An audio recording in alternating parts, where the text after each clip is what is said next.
Welcome back, everyone, to the Carvery with Alex Dorr. Thank you so much for joining me for another podcast today. Today's a huge one, actually, because I have my very first guest I'm bringing on the podcast, and this is a monster guest, monster guest. My friend Trevor Ragan is in town from Train Ugly, one of my favorite sites that I follow just to dive into everything that there is about learning, about getting better. Trev, I have a bio here. You know, you do a ton of workshops, keynotes, talks. You really research what it is to get rid of interference and just be the best learner you can be. You have an incredible group of clients. I saw Microsoft, Chipotle, we got the Cleveland Indians, UCLA, USA Volleyball, Iowa State Cyclones. I'm probably missing a ton that are just tough to get on the website.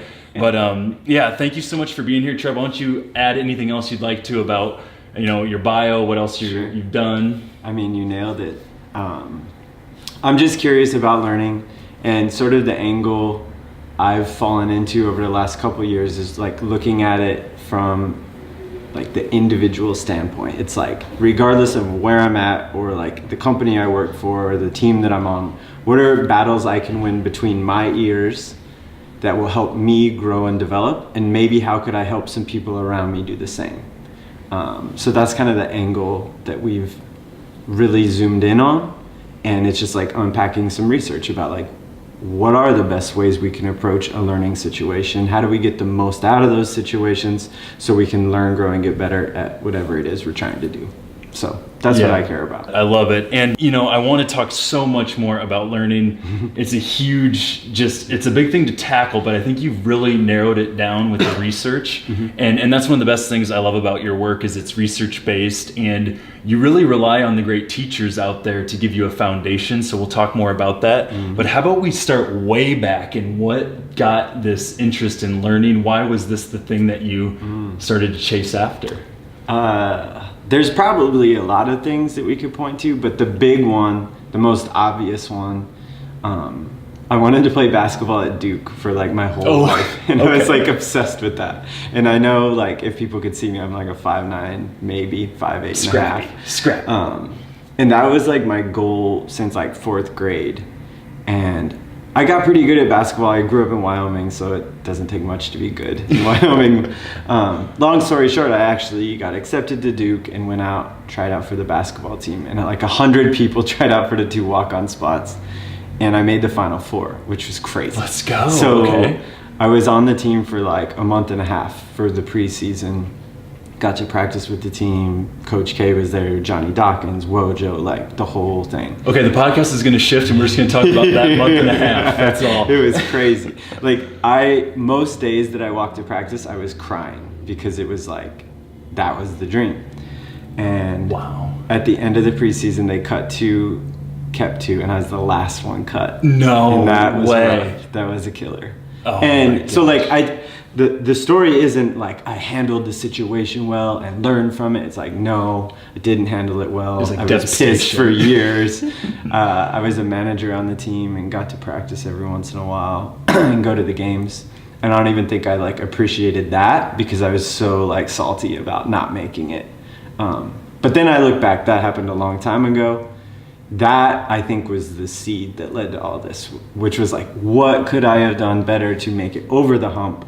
And I think that is the question that's fueled the journey of like being curious about the learning process and seeking out people way smarter than me to learn from and try to like unpack that research and think like, wow, what are some things I could have done differently? And I think I have a lot of answers to that question, and now I'm passionate about sharing that. What I love is it seems as if you've been on like a 4-year self-reflection on what 2 or 3 things could I have done. Sure. It's just a huge form, and we'll talk more about it, into accountability. I have to add, I actually walked on at Iowa State when I started my career, and my only experience with Duke is we're playing them at the United Center, and I'm really rolling on the bench, heck of a bench. I got the towel, I got all that going. And we eventually hung with them, and this is when Coach K was there. Unbelievable. This is when they won the title. And we end up losing. We are down by 20. I get in the game. Dream scenario. Dream scenario. United Center. Nice. Free throw goes up. I think it was Mason Plumlee, a shove. He misses it. I get the rebound, put it up, and he would have blocked it into the stands. Sure. But he didn't know I was left-handed. Got a layup. Got him. Yeah. Man. That's my only Duke story. I Put that on the totally didn't resume. know you walked. Yeah. Crazy. I'll show you the picture after. But we can talk enough about Duke. But it's fascinating that experience really kicked off this kind of quest you're on now. Sure. And I just want to talk more about the quest. I mentioned it's about learning, but it seems as if it's getting to be a lot more than that. But I wanted to start with this piece of learning. And my favorite thing you talk a lot about is this whole differentiation to really set the stage between a zoo tiger and a jungle tiger. And I think that was the thing that really helped set the stage for me. But I want you guys, or Sure. you to give our listeners some advice on it's that. like, as I was getting into the research, like I didn't have like a framework at the start. It was just like read books about it, reach out to the people that wrote the book. If they cite some studies, reach out to the people that did the studies. And I was just consuming like crazy. And that took like years of doing that. And after like consuming for years, you start to recognize patterns. It's like, whoa. There's certain topics that like everyone is saying in their own way. There's like big patterns, big principles that are coming out. And one of the biggest was like the importance of getting to the edge of your abilities or getting out of your comfort zone in order to grow. It's like, that's a cliche. Everyone's heard like that we need to get out of our comfort zone, but I think sometimes we talk about it, but we don't really do it. And so coming up with the jungle tiger, zoo tiger, is it an analogy, metaphor? I don't even know, to be honest. I think metaphor. We'll go with that. Well, yeah. The metaphor is just, it's a story about comfort zones. It's like, if you think about the life that a zoo tiger would live versus the life of a jungle tiger, there are huge, huge differences. One place, the zoo is super easy. We're not going to struggle much there. We're not going to face problems. We're not going to really move through obstacles. And then the jungle would be the polar opposite. And sort of the punchline of that metaphor is what would happen if you took a zoo tiger and put it into the jungle. And regardless of the group that we work with or who we're telling that story to, everyone knows it's like, it's in trouble. Mm-hmm. Okay, if we're on board with that statement, that should dictate and influence the way we approach learning. Because the idea here is tigers don't have a choice. It's like you live in the zoo, live in the jungle, it doesn't change. Well, we're in the jungle as humans, and every day... It's just messy, right? It's messy, and we're presented jungle tiger moments, we call them. Jungle tiger moments are problems, challenges, obstacles, change. Yes. Every day we're presented those in different shapes and forms. Now, the big idea, the good news and bad news, is we have a choice when we're presented those moments to experience them, or we can choose to hide from them. So the choice in our framework is to jungle tiger those situations or to zoo tiger. And like I said, we get to make that choice like multiple times a day. So the idea is, if the goal is to grow, we need to choose to jungle tiger more, yet more often than not, we end up choosing the zoo tiger. And I say we here because I do it all the time.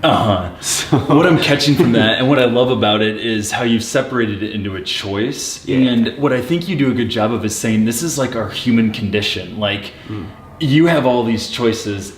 I'm not better that I don't, fall victim to this. The one thing that unites us all really is this human condition. Mm-hmm. And when it comes to learning, it's binary. It's like zoo tiger, jungle tiger. Yeah. And you can start to feel when you're toggling into one or the other. Is that kind of where it's just putting some language around it in a framework of like, whether we're working with the second... Sirens. Oh, yeah. Okay. We got this. I think the big idea with the metaphor is to put language around it. And this is something that I've seen with any audience I've ever worked with. Like, we've done this stuff in prisons, we've done this stuff with Fortune 500 companies, and done this stuff with kindergarten students. It's like the upside of the metaphor is it creates language. And now you're more aware of the choices that we have, that next time you're presented a problem, you're like, oh, wow, I'm really choosing to zoo tiger right now. Yeah, reference point. The story isn't enough, jungle tiger, zoo tiger. Then to go deeper, it's like, well, why do we choose the zoo tiger? There's some certain things you could unpack there. Let's go there. So it's not just about telling people you need to jungle tiger. It's about going slow and unpacking, like, why might we end up in the zoo? We're not shaming people on that, because like the truth is no one's gonna jungle tiger 24/7. The idea is to make the choice a little more often, and if we do that, we all become better learners. It's like favor the mantra. Yeah, It's like, exactly. Yeah. So I just don't want it to come across as like this, just do it, go in the jungle. It's like not about aggression. It's about the small choices. It's about choosing the right and better thing over the easy and comfortable thing, and trying to make that choice more often. And as we make the choice more often, we're likely to get momentum and do it more.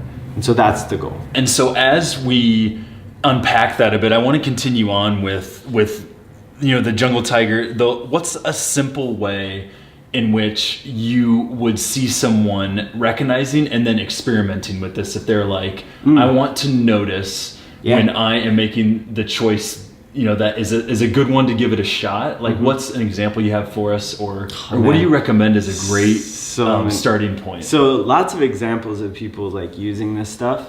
And again, the distinction that makes the most sense to me is, am I choosing easy and comfortable zoo, or maybe the more difficult but better option? And we deep down, if we're honest, can usually make that distinction. It's like, okay, right now I'm definitely doing the easy thing. So like that's the difference to me between the zoo and the jungle. So the argument is, anytime we're choosing the better, more difficult option, we're jungle tigering. And that can happen in small ways. Like, that's just people speaking up, that's people asking questions, that's people working on projects that are out of their comfort zone, that's this setup, like you're trying new stuff right now, you're jungle tigering. And so the whole argument is, when we do that, we learn more than if you choose the easy and comfortable thing. And it's funny that you say that. You call this a jungle tiger moment. I feel something in here in the chest. It's a little like inner anxiety. Like, does he think this is sketchy? Or, is this even like recording over there? Which I think it is. And so I think that becoming aware, we all know it. It's like in their chest. It's like a temple bell 100%. That is like boom. Yeah. That's I think that can be your anchor point. It's a good signal. Where you're like, this could be one of those moments. That tension you feel, or we feel when we do that, that's a sign we're in the jungle. It's a good sign if we know how to use that. But you're right. It's like, when you venture out, it doesn't necessarily feel great all the time, and that's okay. So let's talk about it. I'm jungle tigering. Trev right now. I'm ventured out. We got this podcast rigged up here. I am feeling this inside. Can you talk me through what I told you about the feeling, what might be going on there? What have you seen in your research as you've connected the dots? All right, so we know that there are 4 big, we could call them triggers for that feeling first. So perhaps the biggest is uncertainty. The next one is attention. Next one is change. Uncertainty, attention, change, and struggle. So the idea is, if you're doing something that involves some or even one of those things, you're probably going to feel that feeling that you're describing. So those are the triggers, right? So uncertainty is, if I'm doing something that might not work, I'm going to feel kind of weird. Attention, that's easy. Like giving a talk with no one in the room is way easier than if there's 3 people or 1,000 people in there, right? So you're doing the same thing. The only thing that's different is the attention. Yes. So you play basketball, I play basketball. Shooting a free throw with no one in the gym is the same exact skill, same everything as the one that you shoot at the end of the game. The reality, same distance, same everything is the same. But what's different? There's uncertainty in the game, because it's like, you might make it, you might not, and it matters, and the attention. And so you're going to feel way more discomfort in the game. So uncertainty, attention, change, struggle create that tension, and then it's about understanding and wrapping our heads around the fact that we can't really ever get rid of that. And that is like, that seems simple, but it matters so much. I can't help but think I shouldn't have moved the location of the podcast had you be the first one and done it out here in a new place. I feel like I hit 3 of, is that 4 of 4? You got him. Okay, yeah. I'm really practicing this here. This is change, struggle, attention. People are watching and listening. Oh, yeah, we got it camera all. person. Okay. You got it all, so you're going to feel weird. And like, That so explains it. the whole idea is, it is human to feel weird about those 4 things. There's reasons we feel like that. And we're never gonna get rid of that. All we can do is wrap our heads around the fact that discomfort will be there and that is okay. And that's a complex topic. They call it, in some areas, they call it reappraising that feeling, anxiety, fear, whatever you want to call it, reappraising it, changing the way we think about it, accepting the fact that it's reframing. okay. I almost, where I like to go with it is, we're reality-based. Yeah. Leadership is what we talk about a lot. It's like, why not, instead of hoping for your reality to be different, one of these times I hope I'm not terrified when something changes. Why don't we just embrace that as reality, embrace it with neutrality? 100%. That's our starting point, awareness. Now let's see what we can do to add value, add experience. So yeah, I love that. So it's like, we can't push back on the emotion because it's human, it's wired in. It's like, that's the reality. That's like, science, that's biology, wherever you want to think someone else doesn't have it. It's like, we all have it. Yeah. Once we accept that, then we can work on like our actions on top of that. And I guess the idea that we really try to push is like, the goal isn't to be fearless. The goal is to try to avoid letting fear make our decisions. And step 1 to doing that is accepting that fear is okay. Like, I get nervous before every podcast, every talk, every video, and it doesn't matter how many we've done. That isn't gonna go away. And fear, I think you've just gone into it where I think that's the next topic we should talk about, because this is what's kind of brewing underneath all of this is this idea of fear. And we can give all the cliches we want. Everybody knows it's like, you got to get around fear. Yeah. But where can we give some tangible advice to carve away where fear might get in the way of us either trying something new, missing a learning opportunity? Where do you start with fear? How do we tackle this? Step 1 is to accept the fact that it's human and normal. So many times, I know I have in the past, we feel a lot of shame around fear because we're taught to be fearless, or we're taught to not be afraid. I've learned that. Everyone says, but that's what we say to ourselves. So it's like, still say it. We can't just put it on everyone. It's like, no, I used to tell myself to not be afraid, and I used to tell myself to be fearless. But again, the research shows like, when you frame fear like that, it actually has a destructive impact on the way we perform. So like, there's studies where they create a situation that will cause fear, like putting people in front of a group of peers and making them sing "Don't Stop Believing" in front of everyone. Gosh, I'm a and then singer. they hook them up to a Nintendo Wii that can actually score the way they sing the song. This isn't even happening, I'm scared. Right, I know.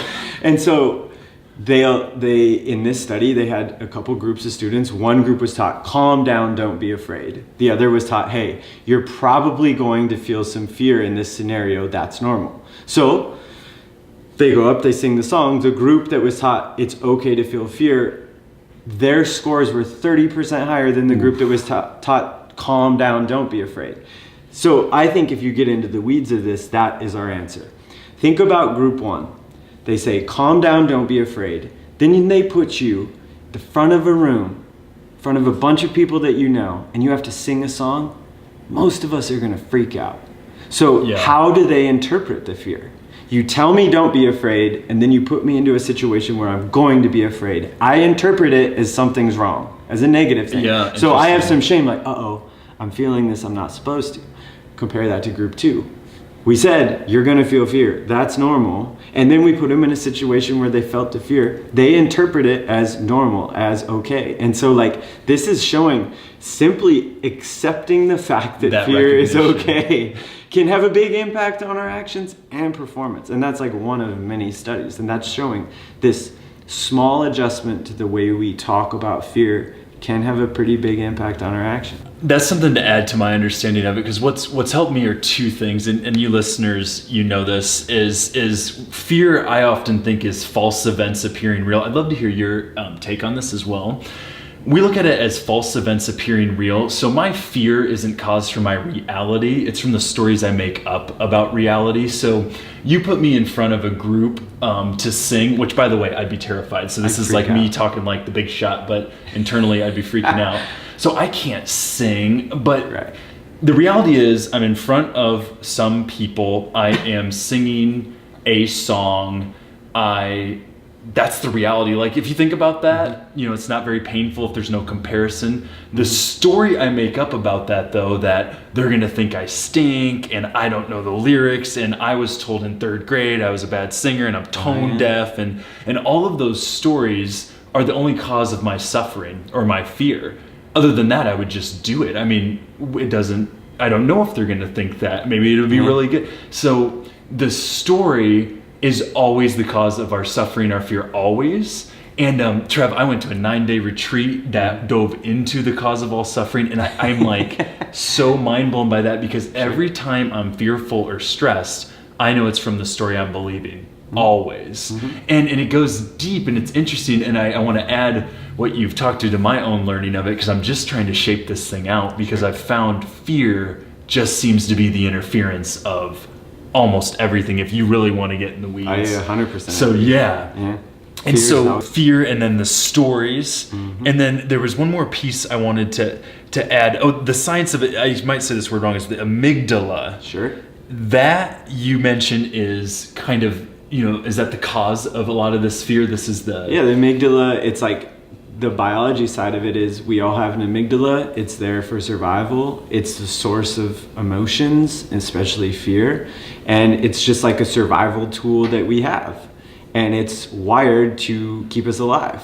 So it's constantly scanning our environment, asking the question, am I safe? And that is a great tool to have back in the day when oftentimes we weren't safe. And it even helps us now. This is why, like, if we're at a baseball game and someone throws their bat, you're gonna duck because you have an amygdala. It detects a threat, creates fear, you duck. And so it's not saying that this is a bad tool, but we are saying we have to be aware, because the problem here is our amygdala doesn't know the details of a situation. So it doesn't know the difference between... It's that first response, right? So if we go back to the 4 triggers, uncertainty, attention, change, struggle, those could describe a dangerous scenario. So there are some scenarios that avoiding those 4 words is great. That's great, yeah. Yeah, it's like if the uncertainty is caused by like something that could hurt me, it's good to avoid it in that scenario. Yeah. So the amygdala is useful when we're in danger, but the problem is most of our life now we're not in danger, and the tactic of avoiding uncertainty, attention, change, and struggle is not useful for growth. So it's kind of getting into the weeds and making the distinction. Is my amygdala freaking out because I'm genuinely in danger? If so, listen to it. Is my amygdala freaking out because it's detecting this threat that is actually not a threat? So that kind of goes back to the stories that you brought up. Love it. So it's like, am I in danger or not? If I'm not in danger, my amygdala is probably going to send me in the wrong direction. Not always, but probably. Great example. I'm way more afraid of public speaking than texting and driving. Whoa. One of those things is good and one is definitely not. Yeah. But why am I way more afraid of public speaking? Because it involves uncertainty and attention and struggle. And texting and driving does not. So it's like, what a great example. That's so true. Yeah. Yeah.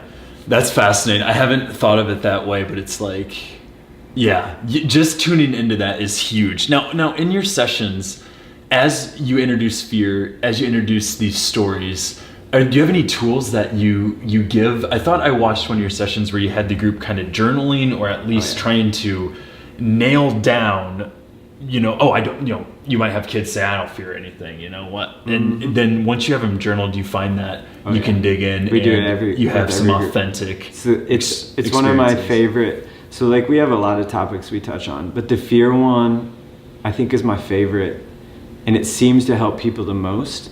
And in every group, if we have the time, we ask, come up with 2 times in your life that fears robbed you of an opportunity to grow? And just 2. The truth is, we could all come up with about 1,200 if we had the time. I think I sent one to you. You did. Yeah. And like, I would say in the past 2 or 3 years, we probably received or heard 10,000 responses. Man, that's unbelievable. Illustrating that this is a universal thing. Like, it's so amazing to see like a 2nd or 3rd grader unpack this and like really identify times. It's like, whoa, my amygdala is telling me to do this. And now I know why. It's like, whoa. And then it's also fascinating when maybe a Major League Baseball player is like, this is when it happens to me. Or someone who's in prison says, this is when it happens to me. It's like, we all have this. Yeah. It's happening all the time. So Fascinating. it's universal. I could come up with 1,000 examples of when fear has screwed me up. And so it's just helping people understand.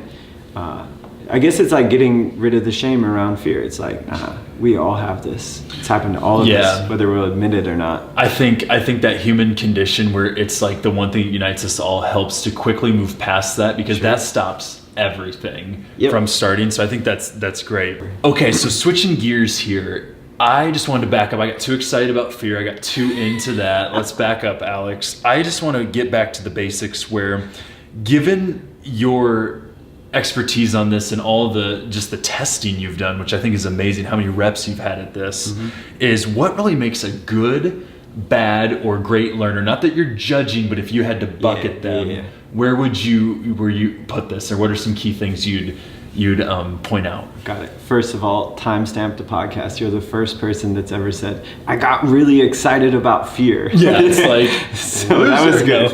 That's a keeper. Okay, I would say one distinction: good, bad, great learners. I would say people that are good at learning can deal with struggle and deal with challenges. They're like, okay, this is happening. I know it's part of the learning process and I can like deal with it. I think bad learners really try to avoid the struggle and avoid challenges and avoid obstacles. And there's reasons why. And fear is a big one. There's others, stories. So I would say bad learners really try to avoid challenges and obstacles and struggle. Good learners deal with it. And then I think the really, really good learners do what we call struggling on purpose, which is like, it's messy. It's like I'm literally seeking out challenges that stretch me. I'm not just like dealing with the ones that are thrown at me. I'm gonna go find those and do those on purpose. And it's like, that is a pattern I've recognized in some of the most amazing people I've worked with. It's choosing to struggle on purpose. And here's the funny thing. We do it all the time when we work out. And so we like to use logic to teach things. So working out is literally struggling on purpose. We add weight, we run farther, faster, because we know, I just have to push my body and then it responds and grows. Well, guess what? It's like everyone understands that. Yeah, we all do it. We do it because we kind of understand how our body and muscles grow. Well, our brains work in a similar fashion. And if you dig into the research of like deliberate practice, neuroplasticity, you see so like juicy. You can see like, well, one, my brain can change and develop skills, and there are certain conditions that lead to better change. And one big rule is it needs what they call, 2 names for it, desirable difficulties or contextual interference, helps my brain learn more and faster. Yeah. And so going back, it's if I know that, if I know I grow the best when I'm in a challenge and when I struggle, good learners do it on purpose. Just like in the weight room. Yeah, it's like testing. It's good life testing. It's just like choosing to do that because I know that's where I grow the best. You know, some research we're fascinated by, so we really look at accountability levels, and it's from the 80s. It's locus of control is where it started in psychology. And it goes along with that where if you look at a high accountable, they will have anxiety if things aren't changing. And if we look at a low accountable, they'll have anxiety if it is changing. And it's the whole idea of, you know, this low accountable victim mindset. If things are changing too much around them, they're like, oh my gosh, we got to stop and freeze. It's too dangerous. High accountable is like, I am freaked out because we haven't evolved at all in a while. So I need to go test something. I need to go come back and struggle. So I think, I don't know if that adds to I think it. it's just like, it's just different perspectives. So our amygdala looks at change as a threat, because that's human. Like back in the day, it's like change means I'm doing something new. If I'm doing something new, I'm going to be bad at it, and being bad is bad. I might die. So it's like that's super useful. And you guys hear the stories where it's like that's it. That's that right. story. But if we have a different perspective now, we realize change is always going to happen in any industry, any school, any team. We're constantly changing, and so if we can wrap our heads around that, that's the case. We can accept that and realize, wow. When I look back, whenever I was presented challenges or change, my first response was absolutely not. But then when we did it, so much innovation came out of it. So now I know that, and now it's when it happens, I kind of like it, or I want that, or we drive that, because I know change leads to struggle leads to creative problem solving, and that will lead to growth. And even like myself, I see where it's like people quickly forget how they, were resistant to that change. It was so terrifying, and then all of a sudden it was like this big learning gap. There was a big breakthrough, and then it's like, oh, the next one, I forgot all of that it happened in that way. And so we kind of, it's fascinating about human behavior. Yeah. It's actually one of the largest sources of drama we find in the workplace is the resistance to change. Because if you could imagine, if you can embrace that, and you're the first to recognize, change is kind of really just a natural disruption, but it is something I can then recognize and then see where I can capitalize on it.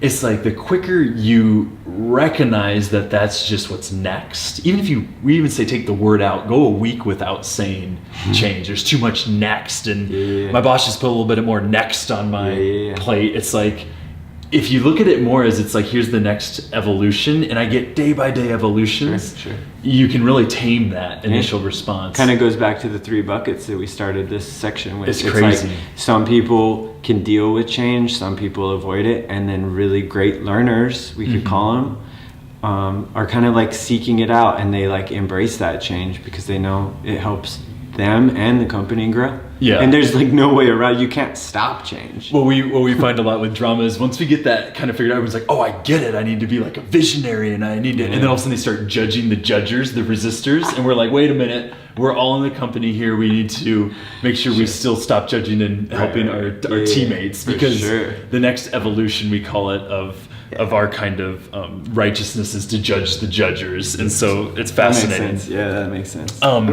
One thing I have been fascinated myself with, that we were just at, let me tell you the story first. Got you. We were at a huge conference, HR conference, and they were talking about, this guy came out about feedback. And our founder, he got in with the presentation, and in the most neutral way she came in, she's like, we've known that since the 70s. Marshall Goldsmith already knew about this feedback, and they just done $1 million study on like what's the way to give good feedback. And the answer was have the person ask for it more. So be better at asking for your own feedback. And so I just know you've looked into this a bit, and you've just had some reps in the trenches. Where have you seen feedback? Where are we at with it? What's a great way to bring feedback into your own learning? We can start at the individual. I think that's the better place to start. Again, it's easy to frame feedback as a threat. And sometimes, because of the way it's packaged, it probably is a threat. Well, yeah. We heard somewhere, there might be research you've seen, if you say, hey, do you want some feedback, Trev? It's like getting a gun pointed at you. Of course. The response is similar. You're like, So it's like, again, kind of going back to the buckets, it's like, I think in many ways, because of our amygdala and fear, we can be threatened by feedback, and maybe even by the way it's been packaged in the past and the way that we've received it or heard it, or the stories we make up around it, right? And so like, again, I'm not shaming anyone. Like, I research feedback all the time, and there's still times that I receive it and it hurts real bad, and I like don't handle it well. So I think that's kind of human. And then if I like zoom out a bit, you see other people that are like kind of, they accept feedback. And then there are people that are the hungry learners, the some again incredible people that I've seen, they are constantly asking for feedback. It's like they want more of it because they know it helps them grow. So it's just going back of like, wow. I think the best story I have about that is Karch Karai. He's the head coach of the Olympic women's volleyball team. And I go out there quite a bit and watch them and learn from them. I just think they're an amazing group. Yeah, I've heard just some of your stories. He's like the Michael Jordan of the volleyball world. Like his Wikipedia like says greatest volleyball player to ever live. I've never played volleyball in my life. I don't know anything about the sport. Yet the first time I went and watched them practice, this was like 3 years ago, I sat there just observing, and again, I don't know anything about volleyball. At the end of the practice, he came over and he goes, "Thank you for coming. We really appreciate it. What did you see that we could be doing better out there?" Dang. This is the best in the country. 99% of people would talk about the weather or where I'm going to eat lunch. Oh, just the small talk. For the greatest volleyball player to ever live to ask for feedback from some idiot that's just there, just like, I don't even know what's going on. To me, that is the perfect example. He's like hungry and he doesn't care where the feedback comes from. He doesn't really like, he cares more about learning and getting better than his ego or like the story he might tell himself about like, if I ask this guy for feedback, he might think I'm not the best volleyball player. You know what I mean? Like we make that stuff up a lot. So I don't know. And to add from what I've learned about the research, and all of this, guys, don't take our word for it. Check it out for yourself. This has just been some reps that we've put in and have seen as truths. But I wanted to add, like, when he asks for feedback, I have found that and my wife's actually here recording this, and she knows feedback. It triggers you at times. For sure. And it's what you'll learn if you sit with feedback long enough is there's no feedback you can get that's not true. Every single piece of feedback you get is a nudge from the universe. It's a teacher. And let me explain. So, like, you could say anything you want to me right now. Like, one example we use a lot is, I think this happened to Sai. Someone came up to Sai and I got one you can't find that's true. So most people take feedback and they find the 10 ways it's not true. Sure. All of the energy goes into that. Mm-hmm. What we recommend is take that energy and instead of playing that out, play out 3 ways it could be true. Sure. Drops us into self-reflection. It drops us into the better part of our brain where you're just like, well, how could this be true? And someone told Sai once, this is the story I've heard, that they're like, Sai, you're a murderer. And she was like, that's not true. And then she joked, she's like, well, until I self-reflected, I got to the better part of my brain beyond ego, which is the creator of all of our stories and wants to negate it. She's like, well, I have murdered someone's reputation, talking poorly about them. There's a night in college, she said, that I don't remember, that she joked there could be some unsolved mystery. And I started bursting out laughing on the camera. And then she's like,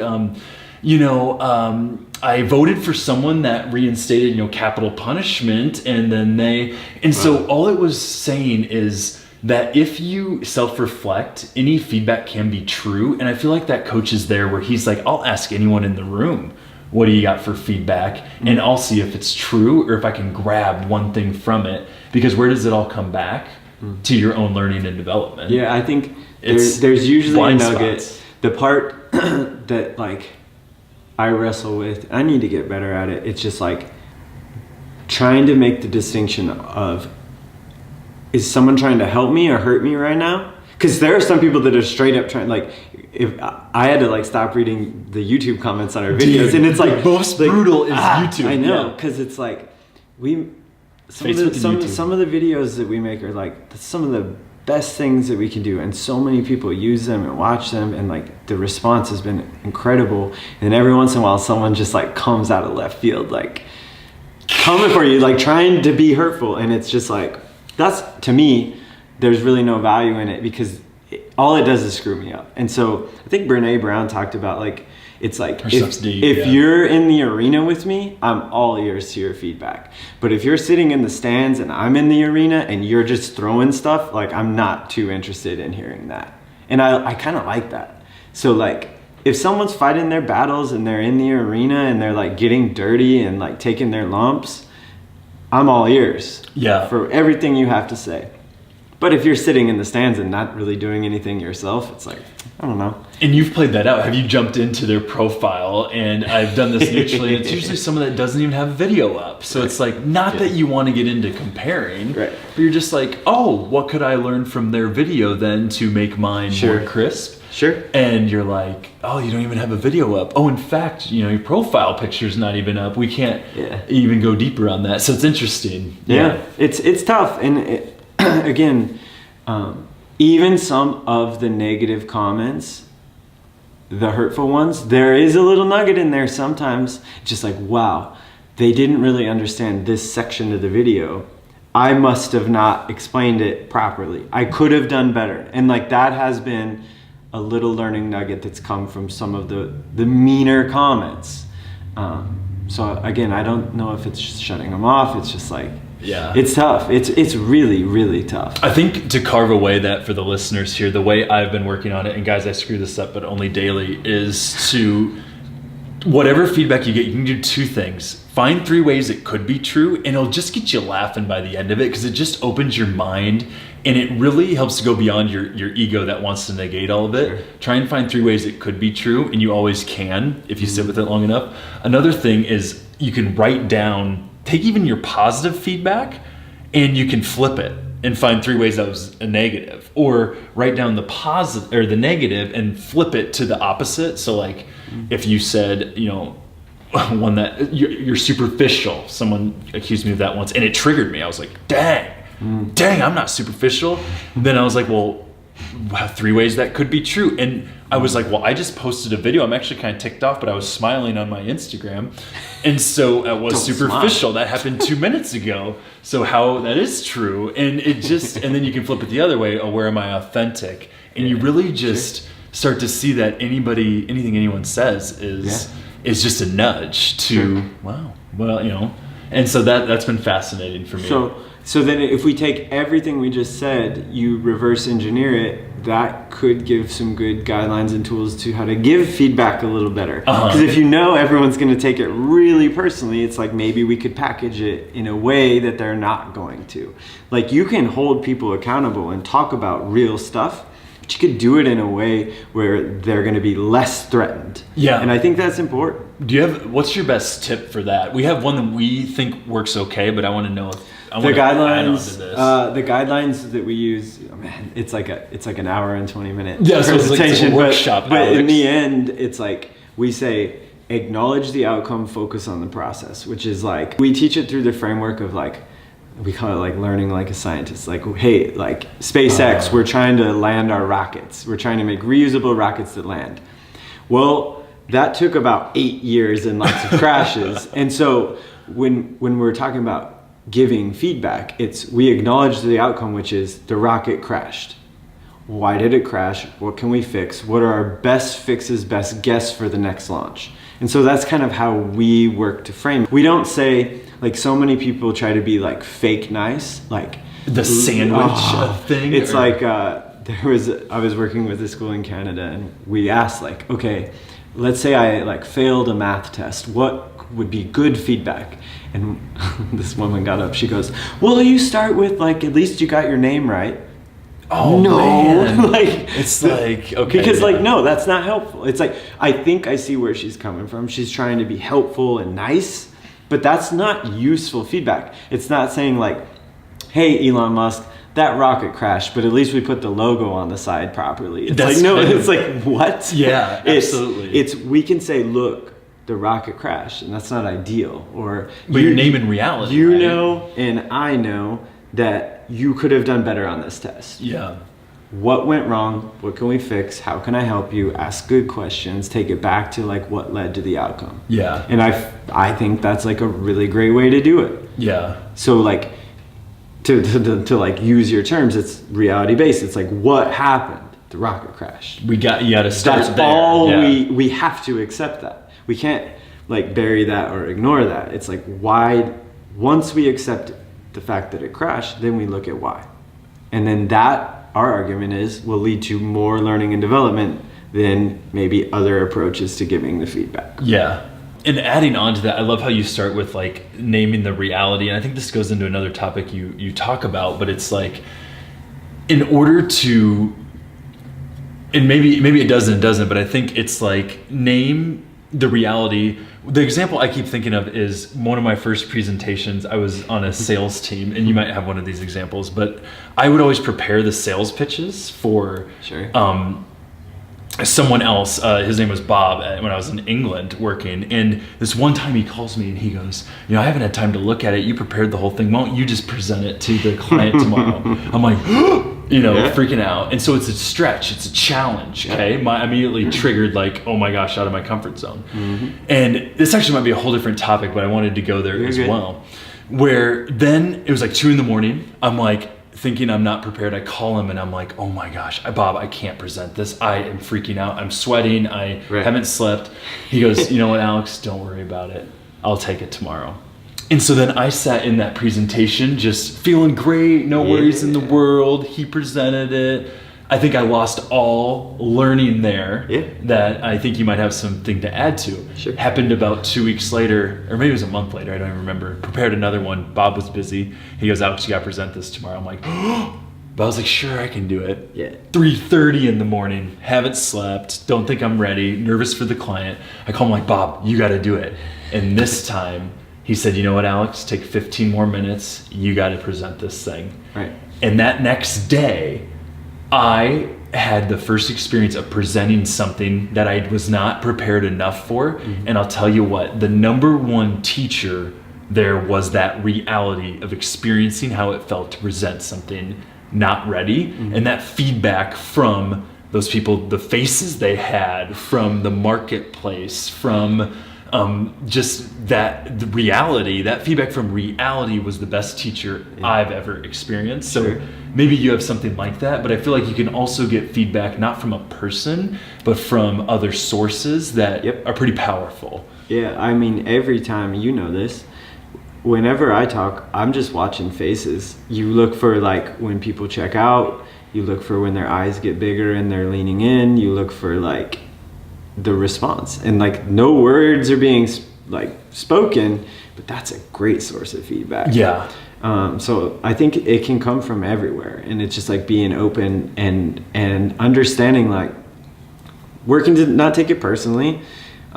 People are going through stuff, so like you can't deter, like every face isn't going to give you the perfect like type of feedback. Someone could just be having a bad day. But I just think it's like being willing to be like open to that. And the example that you just gave is like so powerful of like, it was a huge jungle tiger moment you were presented with, the first one. Both of them were. And it's a great example of you learned more when you went to the jungle and did it than when you found a way out. Now, I'm not saying you should always jungle tiger, or that I even would have. I'm just saying if the goal is to grow, option 2 is better than option 1. Round 2 is better than round 1. And again, you're stepping back. It's just your choice in the end. I love that. And we're good at finding ways to end up in the zoo.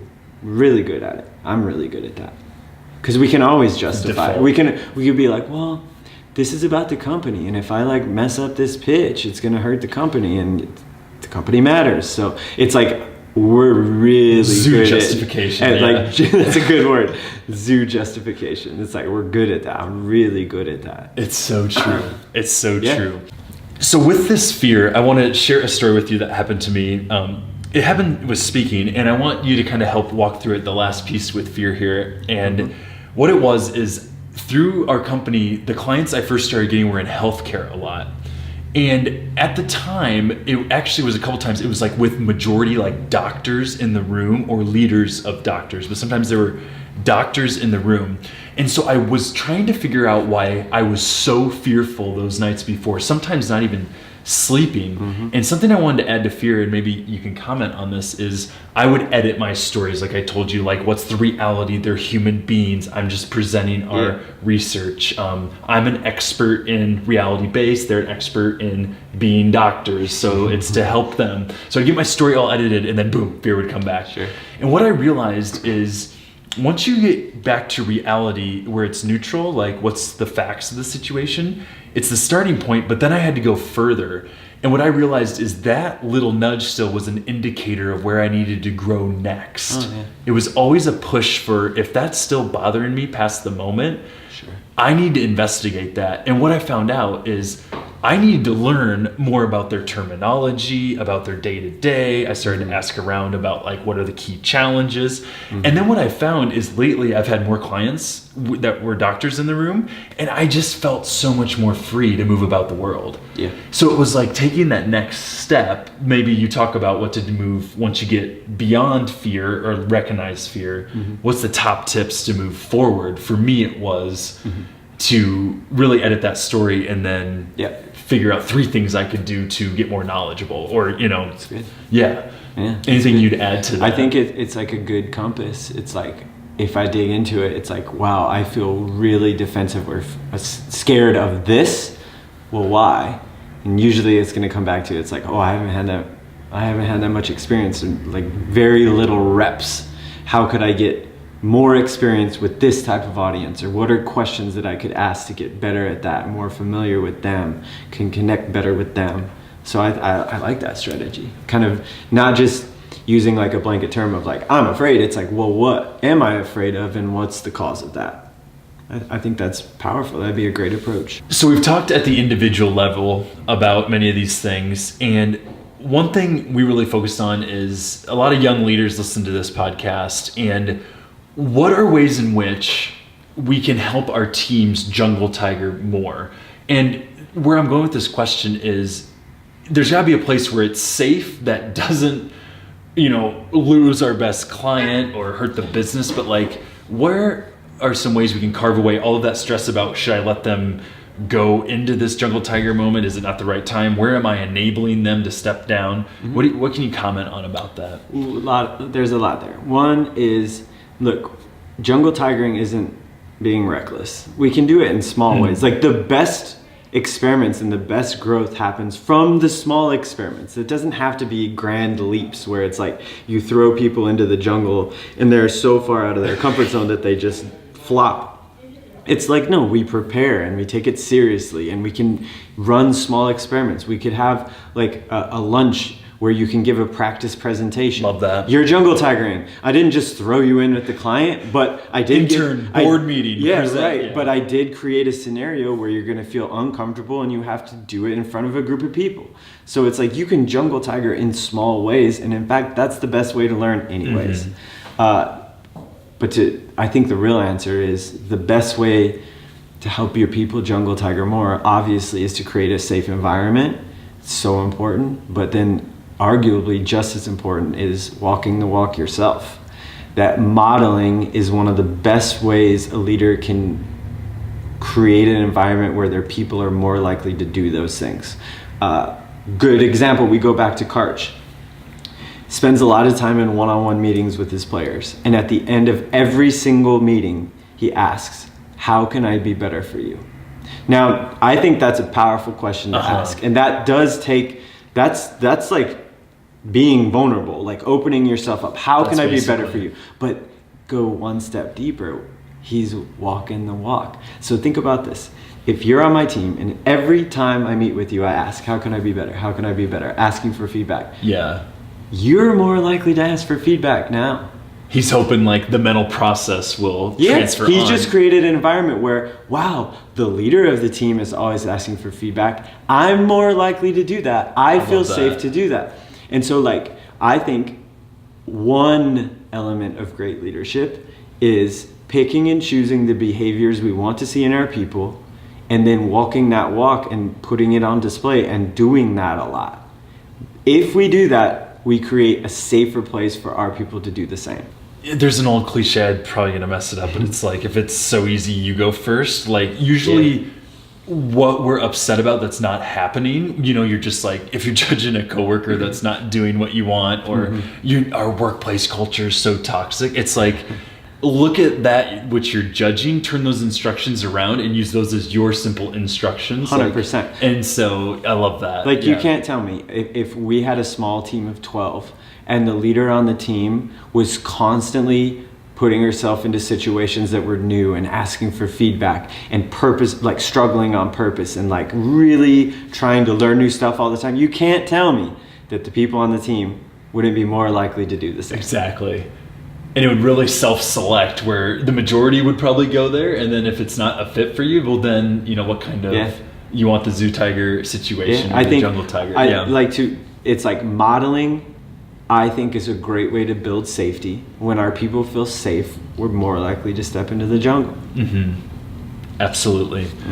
Absolutely. Trev, another thing I've loved that you recently said, it was in a video, I don't know where I got it, but it was that it might have been a podcast you're on with someone else, but you're taking the best teachers and you're really like, you're carving it down and sorting it for a way that is either easily, you know, more clear, more simple, down to the essence, to really focus in on learning. And on that podcast, you said something that I thought was super profound. It was like people get to this place where they think they need to reinvent the wheel and like come up with their own philosophy. And I think it's a real ego stance to get in, where it's like, I need to forget what's been great to teach us behind, you know, a long time ago, all the universal principles. I want to start my own thing. And I love that you seem to be in this place that's really beyond ego, we call it, where you're just like, what are the universal principles out there? How can I take my expertise to explain them more simple or in a more organized way? Talk more about that. Is that something you consciously do? Oh yeah, it's like, here's the thing. Like a lot of the stuff that you and I are talking about today, and when we really dig into like the research of resilience, it's like, well, people in the year 2 were talking about this. They're big on resilience. Like, so it's like a lot of these things people have been talking about for thousands of years. It's like, yes, there are people doing research that are coming up with new principles that could be super useful, and it's good to be open to that. But a lot of these things, and I would argue most of the things that you and I have talked about today, people have known. Just like the story about Psy, it's like, yeah, we knew this in 1970. A lot of the stuff I talk about, motor learning, neuroplasticity, it's been around for 60 years. So it's like, this isn't new, but I think my job and the job of other people that do what we do, it's like, I see myself as a translator of, I'll go hang out with the scientist and spend 2 or 3 days with them and ask all the dumb questions, because I'm not that smart. But if you ask enough dumb questions, you like get to the core of it, you understand like, oh, this is what the research says. Then you come up with the very best way you can think of to explain that to someone. My logic here is, the goal is for people to use these principles. Well, I'm not going to use them if I don't understand them. So like, then my job is, how can we help people understand the principles? If they understand them, they're more likely to use them. And then I give all the love to the people doing the research. Like jungle tiger, zoo tiger, that is my explanation of lots and lots of research done by like Robert and Elizabeth Bjork from UCLA, Anders Ericsson, a lot of stuff that's supported by Mike Merzenich. Like, their research says these things, and then I just talk about it in a way that people can use it. That's it. I think it's huge, because there was a stat out there, and it could be wrong on the stat, but it's like a journal article. So, you know, have you done your master's or dissertation? Nope. Like, I think I read that for the most part. Like I think my supervisor read that. That's like 2 people read that. And I think about even some of the best articles that'd be like mind-blowing research, maybe like 10 people read them. But then when you translate and form and put it out in a great video, you are really actually making it practical. And that's what I think is just been fascinating about your work. And I think it's important for my younger listeners, where it's like, you're trying to reinvent the wheel. It's like, where can you help us find universal truths and get that out there for people to be able to put into practice in the trenches, in the day-to-day. And I think like for anyone that's interested in stuff like this, it's just like, go deep into some of the principles and get really good at like the nuance of it. So I think we're really good at explaining comfort zones and the nuance of like, why don't we like to get out of our comfort zone? What is the benefit of getting out of our comfort zone? So like, I've spent 4 years on that topic alone. Deep. And so like, going deep on that and understanding what's really going on, I would say is more valuable than, and I'm not trying to like hate on anyone, but I just see a lot of people trying to do stuff like this, and it's like the flavor of the month. It's like you follow them on YouTube, Instagram. It's like every 10 days is a new topic, new principle, and they just like post the cliches and then they're on to the next. It's like, yo, that's not that useful. Yeah, it's like dive deep. Like you put, so 4 years, you went to college on resilience. You know, College on, yeah, 4 train years. ugly on like what learning even looks like and why do we avoid it. It's like, that's one little topic. Yeah. You spent 4 years on. I think that's what I've found is like you sticking to learning and then just branching out from that always comes back to the source. So I mentioned it a bit with my story. Well, actually, here's where I think robbing reps comes in. So my rep was to present that sales presentation a little bit unprepared. Sure. And I feel like right the last second, the first time, my leader put the pillow under my butt and robbed me of that horrendous rep I was about to have. But it would have been the best teacher. 100%. So I've read one of your blogs that was about robbing reps, and it was just resonated so much with me. So let's dive deep on what the heck that means. Okay, so and then lot to it. Another huge cliche. Your brain is like a muscle. It's like, yeah, it's actually true. And there's like 4 layers to that. My brain is like a muscle. Needs struggle to grow. My brain is like a muscle. In order for it to grow, I need to like work it out. My brain is like a muscle. We can all make any muscle stronger. I can get better at any skill. My brain is like a muscle. I don't go to the weight room and watch people do squats and I get stronger, which means I have to do the work in order to build the skill. So like there's lots of truths around that. And then when we talk to leaders or parents or teachers, coaches, we started off with like, okay, I'm doing a set of 12 squats and you are spotting me. I do the first 4 and they go pretty well. It's the first 4, pretty easy. And then that 5th, I'm like, oh, this one's getting harder. And then you go, Trev, I got you. Let me do the last 7 for you. Gotcha, yeah. We would never, ever do that in the weight room. Never. Why? Because we know those last 7 or 6 reps, those are the good ones. Yeah. Yet we do it all the time in the workplace, we do it all the time in school, we do it all the time in sports. As soon as our people start to face the challenge and struggle, we find a way to rob them of the rep. So we do the reps for them. So now this isn't to say we should just let people like flounder out on their own. It's coach me, teach me, we say drop them off a cliff. Yeah, it's like, no, I got you. And if I do need to step in, I can even help you with the last 2 reps. Like I can help you, but you're still gonna do them. Yeah. Now, the hard part is we're usually in a battle with human nature. That if you step in and rob me of the struggle, it feels good for you because you're feeling helpful and it feels really good for me. So like your story was perfect. It's like when your boss, was it Bob? Yeah, it's like, yo, I got what you. he wanted. And then you got to just chill the next day. It was like, this feels so good. And he probably felt kind of like a badass because he stepped in and saved the day. But if the goal was to grow, it probably wasn't the best approach. That's such a good connection. So, I don't know. It's like, look, the way I think about it is most things in life are skills. Most things are, because they're things we can get better at. The way you get better at a skill, one of the best ways is to do it, to put in action. So you could look big picture like problem solving is a skill. Bouncing back from adversity is a skill. Dealing with change is a skill. Well, you can't get good at the skill unless you practice it. I can't get good at being a problem solver if you solve all my problems for me. I can't get good at I can't get good at bouncing back from adversity if I'm never allowed to fall, and I can't get good at dealing with change if I'm in an environment that doesn't change. Go back to zoo tiger, jungle tiger. You can't get good at hunting if you spend all of your time in the zoo. Yeah. So it's picking and choosing skills that relevant skills that we want to be good at, and then being down to put in the action and get the reps and practice to build the skill. You get good at problem solving by facing problems. Yeah. That's it.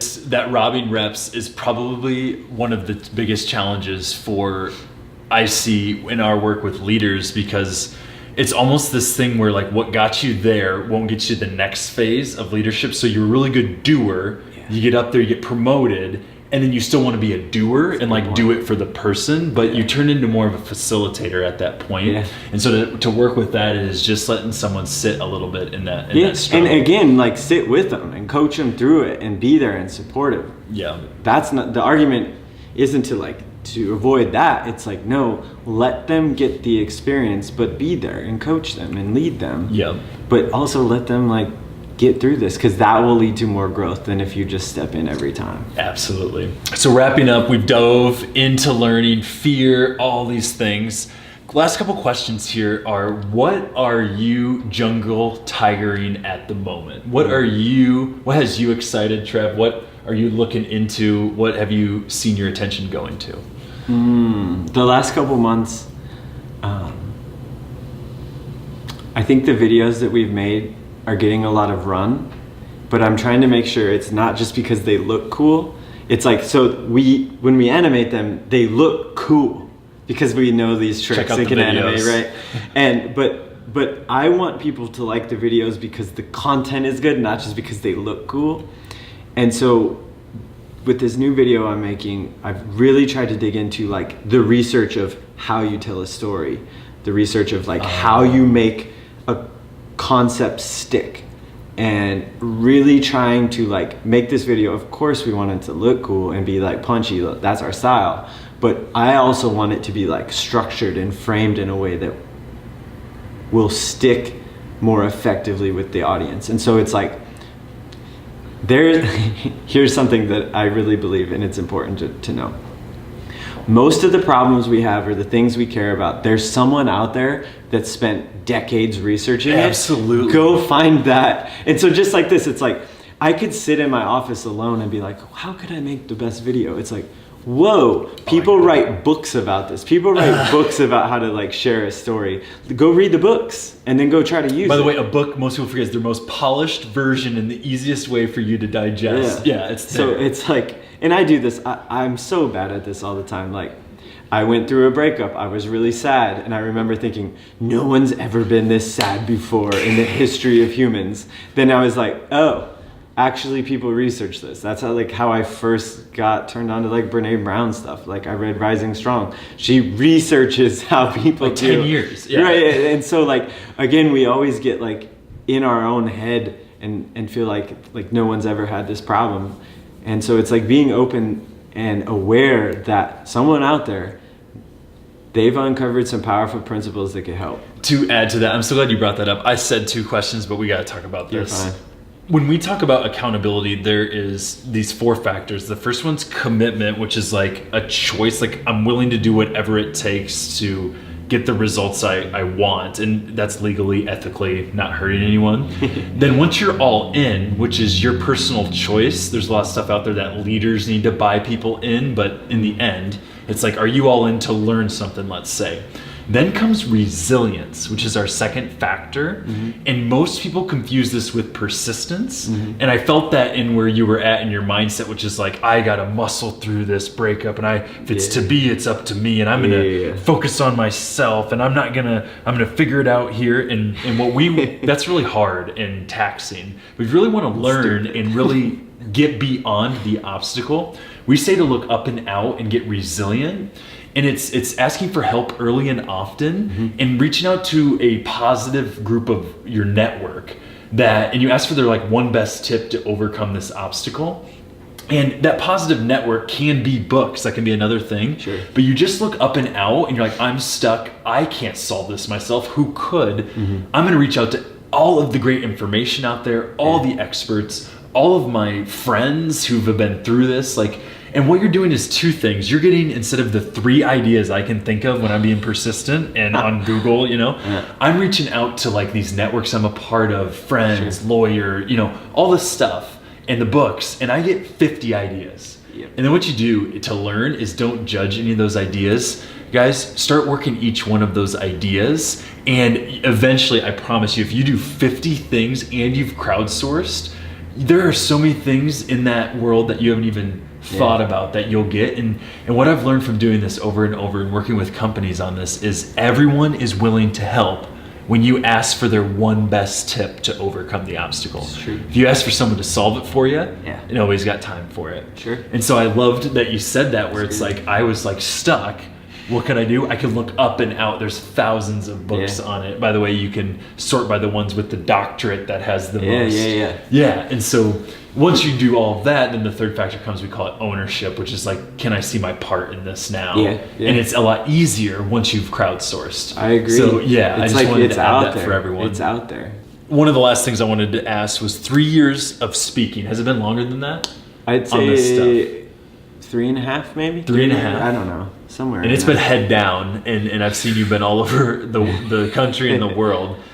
What would you say, if there's any speakers listening that are looking at getting into speaking, what are some of the big things you've learned from it that you'd love for people to take When away? you're starting, nothing is more important than practice.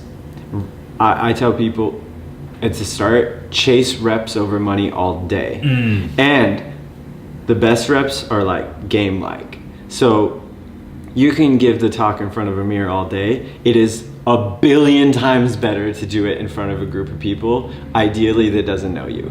And like, just being willing to do that, it's like, I tell people now, like, one of the biggest questions I get is like, wow, how do you practice this? Or like, how did you get so good at this? Because the workshops we do in person are really, really good now.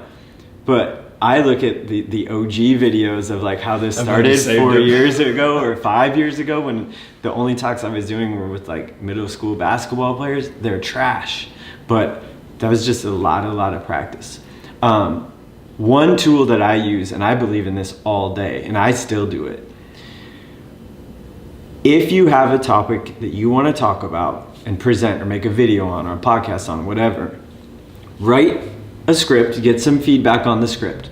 Then you take that and go give that talk to a 7th grader. And like, I legit, every video we make, I practice and find ways to get around 7th and 8th graders. And if you can explain it to them where they understand it and they're engaged, now you're ready to rock. And so like, even if this talk is for Ferrari, I will go take those principles and go teach it to 7th graders first. And if you can do that, you're ready. You're ready for any audience. And That's so fascinating. It's like unbelievable feedback, because if it's boring, you're gonna know. You feel it, you see it, they might even say it. They're honest. If They're it's honest. engaging, you'll know.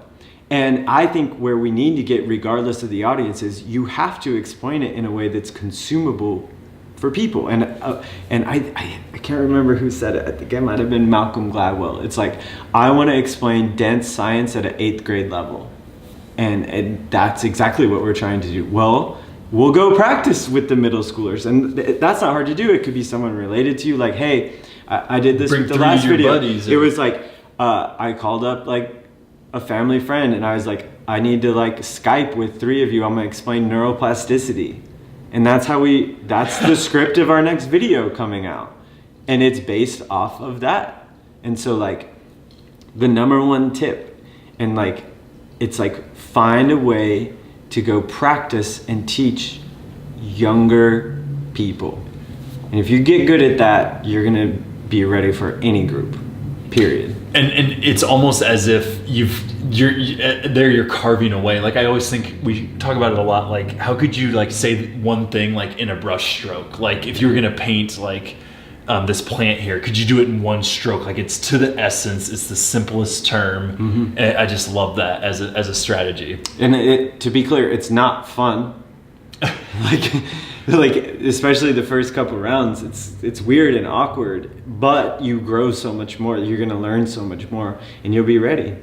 And so like, as far as getting good at the skill of teaching and presenting, that's what I would do.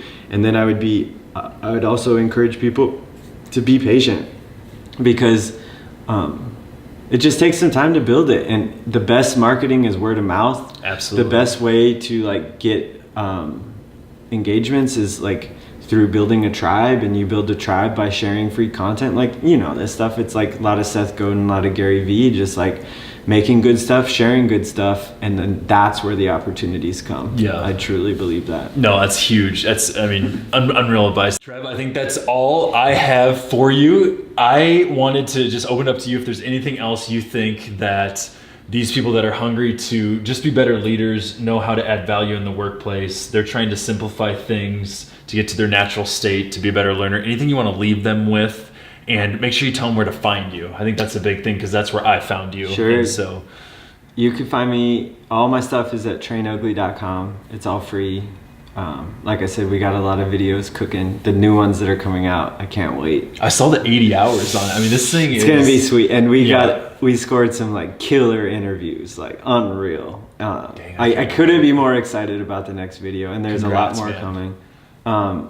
What I'll leave people with is, it's impossible to be good at something unless you're willing to be bad first. And that is like a universal truth of development. Like, you can't get good at baking cookies unless you burn some cookies. You literally can't skip that step. If we want to get really good at something, we can't skip the ugly step, the struggle step. And I just think like accepting that will help us do that more. And no one's perfect. Like, I screw that up all the time, but we have to be aware of that. We can't get good at teaching and speaking unless we give some really bad talks, and some really embarrassing ones, and some really, really uncomfortable ones. And if we do that enough, pretty soon we get good. Seth Godin says it all the time. You can't get good at writing unless you're bad at writing first. And it's just the truth. And I know it's easy to talk about and really hard to do, but we just have to like do that more. I love it. I love it. Trev, the master in all things learning. Thank you so much for coming out. No problem. Thanks. Got him. Is that good? Nice. That was freaking awesome. And what questions do you have? Oh. Me? When are these cars gonna be done? Because Oh, they the keep cars going in back the and back. forth. I'm like, going. Either way, it Looks fine. I'll let you know I'm nervous. Do all your ads. I get, yeah, so This it's- podcast is brought to you by Brought to you Nike. by Nike's a big one that's been reaching out.